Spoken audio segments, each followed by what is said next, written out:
তোমাদের জন্য আল্লাহ রাব্বুল আলামিন দুইটা হেফাজতকারী রেখেছে, দুই কাঁধে দুইটা ফেরেশতা, যাদেরকে আমরা কেরামান কাতিবিন বলে জানি। এরা কেরামান কাতিবিন না, কেরামান কাতিবিন মানে হচ্ছে সম্মানিত দুইজন লেখক। এই লেখকগুলো জন্মের পরে যে ঘাড়ে ওঠে আর কিয়ামত পর্যন্ত নামবে না এরকম কোনো বিষয় না। ও সকালে একবার আসে, লিখতে থাকে, মাগরিবের আজান দিলে আবার চলে যায়, আর একজন আসে লিখতে থাকে। কারোর সাথে খাতির করে কোনো লাভ নাই। যে যেখান থেকে লিখে দিয়ে যায়, পরের জন এসে সেইখান থেকে আবার লেখা শুরু করতে পারে। এই আমলনামাগুলো কিয়ামতের ময়দানে আল্লাহ রাব্বুল আলামিন মানুষের হাতে দিয়ে দিবেন। ওয়াকুল্লা ইনসানিন আলজামনাহু তায়রাহু ফি উনুকি ওয়া নুখরিজু লাহু ইয়াওমাল কিয়ামাতি কিতাবান ইয়ালকাহু মানশুরা। সেদিন মানুষের আমলনামা তার হাতেই খোলা কিতাব দেয়া হবে। এরপর তাকে বলা হবে, ইকরা কিতাবাকা কাফা বিনাফসিকাল ইয়াওমা আলাইকা হাসিব। তুমি পড়ো তোমার আমলনামা। You are solely capable to read this book. তুমি এই আমলনামা পড়ার জন্য যথেষ্ট। আজকে তোমাকে সহযোগিতা করার মতো কেউ থাকবে না। ওয়ালা তাজিরু ওয়াজিরাতু ইজরা উখরা ওয়া মা কুননা মুআজ্জিবিনা হাত্তা নাবআসা রাসূলা। কারো আমলনামা কেউ কারো ভার বহন করবে না। তোমার বাবা মা যে এত ভালোবাসে কিয়ামতের ময়দানে চিনবেই না। আল্লাহ বলছেন সেদিন এত কঠিন মুহূর্ত হবে, ইয়াউমা ইয়াফিরুল মারউ মিন আখিহি ওয়া উম্মিহি ওয়া আবিহি ওয়া সাহিবাতি ওয়া বানি লিকুল্লি ইমরিইম মিনহুম ইয়াউমা ইযিন শানু ইউগনিহি। সেদিন ভাই ব্রাদার কোনো কাজে লাগবে না, বাবা মা কখনো চিনতে পারবে না, সন্তান তার বাবাকেই চিনবে না। সেদিন ওকালতি করার মতো কেউ থাকবে না। উজুহু ইয়াউমাইজিন নাইমা। সেদিন কিছু কিছু মানুষের চেহারা হবে আলোক উজ্জ্বল, হাসতে থাকবে। লিসাইহা রাদিয়া ফি জান্নাতিন আলিয়া। সে এত হাস্যোজ্জ্বল থাকবে, আল্লাহ রাব্বুল আলামিন তাকে জান্নাতের সুসংবাদ শোনাবে। আর আরেক দল থাকবে, উজুহু ইয়াউমাইজিন আলাইহা গবারা তারহাকুহা কতারা উলাইকা হুমুল কাফারাতুল ফাজারা। তাদের চেহারা কৃশকায় হয়ে যাবে।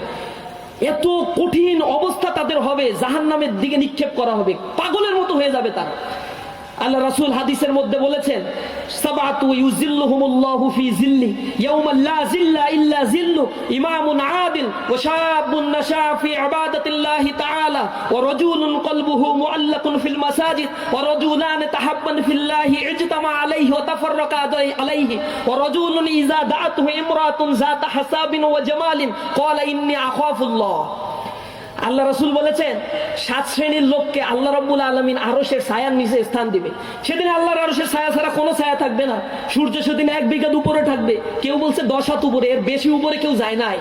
সূর্য এখন যেখানে আছে বিজ্ঞানীরা বলে তার থেকে যদি 1 ইঞ্চি নিচে নামে তাহলে এই পৃথিবী বসবাসের উপযোগী হবে না, এত গরম হয়ে যাবে। আর যেখানে আছে তার থেকে যদি একটু উপরে উঠে যায়, সেটা একটা নির্দিষ্ট সার্কেলে ঘোরাফেরা করে। সূর্য হচ্ছে সৌরমণ্ডলীকে কেন্দ্র করে এরকম ঘোরাফেরা করছে, সবকিছু প্রত্যেকটা গ্রহ নক্ষত্র ঘুরছে। সূর্য একটা জায়গায় আছে, তাকে কেন্দ্র করে Nova, ANOVA, Uranus, Neptune, Pluto, Vulcan, বৃহস্পতি সবকিছু একটা আরেকটাকে ঘুরছে। This is the solar system. এই সিস্টেমগুলো আল্লাহ রাব্বুল আলামিন তৈরি করে রেখেছেন। এটাকে আল্লাহ রাব্বুল আলামিন বলেছেন অকুল্লুল ফালাকি ইয়াসবাহুন।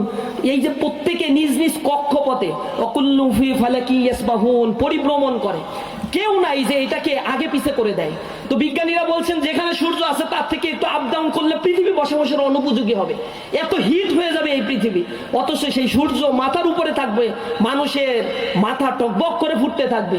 জমিন সূর্যের তাবদাহে তামায় পরিণত হবে। এরকম সময় মানুষ ঘর্মাক্ত হয়ে শেষ হয়ে যাবে, টেনশনে থাকবে। সেদিন 7 শ্রেণীর লোককে আল্লাহ তার আরশের ছায়ার নিচে স্থান দিবে। 1 নম্বর হচ্ছে ন্যায়পরায়ণ শাসক। 2 নম্বর বলা হয়েছে ওয়াশাবুন নাশা ফি ইবাদাতিল্লাহি তাআলা, ওই যুবক যে তার যৌবনকাল আল্লাহর ইবাদতের মধ্যে কাটিয়ে দেয়। এই সেই যুবকদেরকে আজকে দেখে ইসলামী ছাত্র শিবির তাদেরকে জীবন দর্শন বোঝানোর চেষ্টা করছে। কর্মীদের যে কাজ, যে রেসপন্সিবিলিটি, এটা আমাদেরকে পালন করার জন্য আজকে এই সমাবেশের আয়োজন করা হয়েছে। আপনাদের কাছে বিনীতভাবে অনুরোধ জানাবো, প্রিয় ভাইয়েরা, আমরা যারা কর্মী হয়ে আসছি 5 ওয়াক্ত নামাজ যেন জামাতের সাথে আদায় করতে পারি। ইসলামী ছাত্র শিবিরের কর্মী মানে they are solely unique person, because Islamic Chhatra Shibir is also an separate institution. এই ইনস্টিটিউশনে যে আসে তাহলে তাকে শুধুমাত্র স্লোগান শিখানো হয় এমনটি নয়, তাকে শুধু রাজনীতির দর্শন শিখানো হয় এমনটি নয়। রাজনীতি করা, রাজনীতি সচেতন করা একটা ছাত্রকে, এইগুলো আমাদের শত শত হাজার হাজার কাজের ছোট্ট একটা পার্ট। আমরা ছাত্রদেরকে শিখাই একজন ভালো খাঁটি মুসলমান হতে হবে কিভাবে, আমরা ছাত্রকে শিখাই ভালো মেধাবী ছাত্র হতে হবে কিভাবে, আমরা একটা ছাত্রকে শিখাই তুমি পূর্বে তোমার রেজাল্ট যাই হোক না কেন ইসলামী ছাত্র শিবির করেছো, আজকে থেকে তোমার স্টার্ট ফ্রম নাও, এখন থেকে শুরু করতে হবে।